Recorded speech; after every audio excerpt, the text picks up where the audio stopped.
Բարի լույս բարեկամներ, լավ լուրով եմ ուզում կիսվել, հատկապես աշխատանքի և սոցիալական հարցերի նախարարության ենթակայությամբ գործող խնամքի հաստատությունների և նաև ցերեկային կենտրոնների համար։ Ուրեմն ապրիլի 1-ից մեր ենթակայությամբ գործող բոլոր խնամքի կենտրոնների, երեխաների, տարեցների և հոգեկան առողջության խնդիրներ ունեցող մեր քաղաքացիների, ինչպես նաև մեր երեխաների ցերեկային կենտրոնների բոլոր աշխատակիցների աշխատավարձը կբարձրանա 30%-ով և մենք դրան հասել ենք բյուջետային կարգապահության և նաև էֆեկտիվ կառավարման շնորհիվ։ Եվ հետևաբար մայիսին, հարգելի գործընկերներ, դուք կստանաք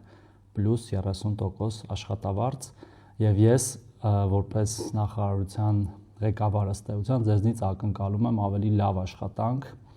ավելի մեծ ջանքերի ներդրում մեր հազարավոր քաղաքացիների հետ աշխատելիս, խնամելիս, ծառայություններ մատուցելիս։